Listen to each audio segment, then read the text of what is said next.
Nous poursuivons cette émission avec notre second invité entretien, c'est Céline Aged, avec qui nous parlerons bien sûr des actes d'incivisme constatés sur le nouveau réceptacle des ordures. C'est très grave, monsieur Akichi. Bonjour. Bonjour Alix, bonjour Marco. Bonjour. Alors qu'est-ce qui se passe, monsieur le directeur? Nous observons depuis quelques moments maintenant, et c'est peu dit, des actes d'incivisme ou sur les bacs et autres équipements de salubrité installés dans le district d'Abidjan. De quoi s'agit-il exactement? Ben, écoutez, comme vous, nous sommes en train de faire un constat. C'est un constat, nous n'accusons personne pour l'instant. Nous suivons qu'il y a des individus, peut-être par inadvertance, qui mettent dans les bacs à eau, dans les coffres, du feu, comme on le dit. Ah bon? Ça peut être dû peut-être à ceux qui utilisent le feu de bois, ça peut être dû à un jet de mégot, mais nous sommes là pour indiquer aux populations que nous sommes obligés de nous impliquer dans cette nouvelle politique de gestion des déchets.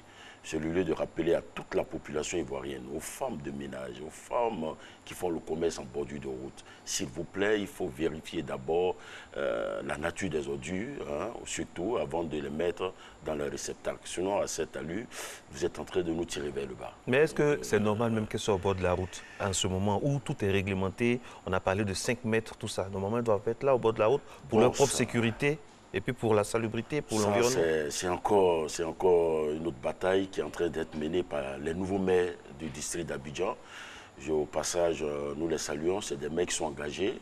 À Koumassi, ça bosse aussi. Oui, engagés avec Madame le ministre de l'assainissement et de la salubrité via la NAGED. À Koumassi, ça travaille très fort, à Bobo également, de même qu'au Cocody.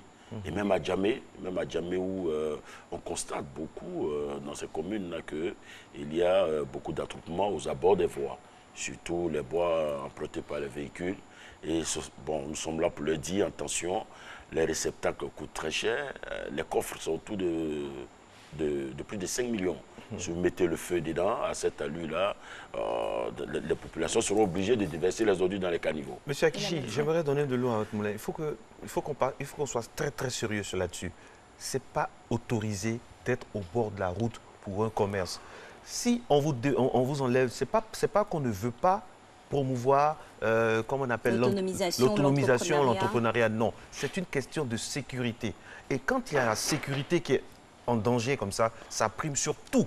C'est la raison pour laquelle les agents du gouvernement ont le droit, ça franchement ils ont le droit de faire en sorte que vous puissiez partir. C'est pour votre bien, c'est pour votre sécurité. Ça il faut le dire.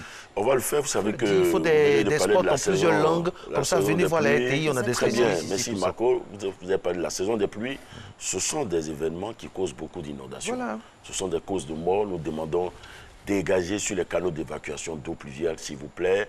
Surtout, éviter d'endommager les réceptacles d'ordures que nous voyons un peu partout. Bon, écoutez, l'État fait sa part, c'est aux populations de s'impliquer entièrement pour que nous puissions vivre dans un cadre de vie sain. C'est important.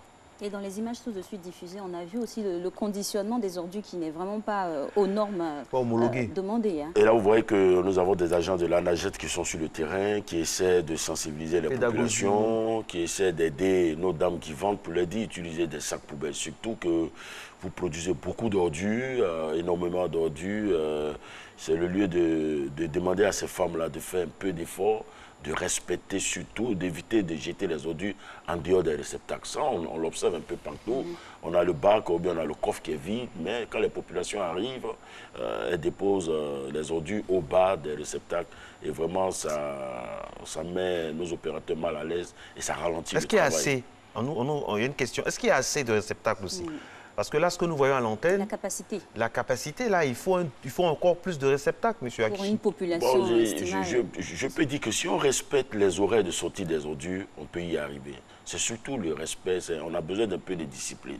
Parce que quand on a dit entre 17h et 21h pour le jour et 5h et 6h du matin pour le ratissage, si on suit vraiment ces horaires, on va éviter de... On dit que vous ne passez pas tous les jours. Que si vous passiez vraiment tous les jours, ça allait être respecté. Est-ce que c'est vrai? On passe tous les jours. Et puis d'ailleurs, quand on vous demande de respecter les horaires, il faut les respecter. Les gens, actuellement, nous sommes en phase de sensibilisation. Nous sommes ouverts aux critiques, mais je demande à la population vraiment de garder le calme. Nos opérateurs passent régulièrement, comme c'est indiqué, pour enlever les ordures. Régulièrement, mais pas tous les jours. 90% du travail se fait la nuit. La nuit, Donc il faut que les gens sortent les ordures aux heures indiquées pour vraiment faciliter la tâche à nos opérateurs pour que Abidjan puisse être propre.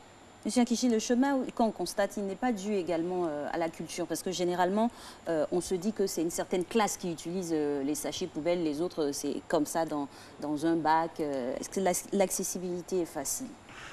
Bon, écoutez, on ne va pas imposer. Aujourd'hui, nous sommes en début de sensibilisation pour l'utilisation de ces sacs poubelles, mais l'utilisation des sacs poubelles n'est pas un luxe. C'est pas un luxe. Souvent, il y a des gens qui nous appellent pour dire est-ce que vous pouvez nous distribuer des poubelles? Ben, on ne peut pas distribuer des poubelles à toute la population. Des millions d'Ivoiriens, on ne peut pas donner des poubelles à tout le monde. On peut, au cours de certaines campagnes de sensibilisation, distribuer des sacs poubelles et des poubelles hautes, mais c'est chaque Ivoirien. Dès qu'on partait au marché, vous savez que forcément, il va avoir des ultimes, il va avoir des restes dans vos marchés. Il faut avoir une poubelle à la maison. Voilà, il faut avoir une poubelle, il faut pouvoir déverser les ordures dans les réceptacles qui sont là. Et ça peut se faire, ça se fait partout. C'est là où la RTI vraiment est à la disposition de l'ANAGED. Nous avons plusieurs formules pour faire passer le message, notamment dans notre nouvelle du pays, parler en langue locale, tout ça. Donc il y a encore des espaces à prendre. Merci déjà pour Matin Bonheur. Et venez encore, vous voyez nos services très actifs de RTI Publicité, vraiment pour trouver des créneaux. Parce que ça demande une sensibilisation ciblée, accrue encore. Et là, la RTI a l'expertise vraiment pour vous aider dans ça. Vous allez voir qu'en communiquant encore plus, on aura des images comme ça, comme ce qu'on a à l'antenne. Vraiment, tout est bio. Tout est bio. Ça, ce sont des solutions alternatives avec des matériaux bio. On va y arriver. Il faudrait que tout soit beau. Ouais. Merci beaucoup, monsieur Akichi. Merci beaucoup et puis bon courage à tous vos soldats de la salubrité de l'environnement durable.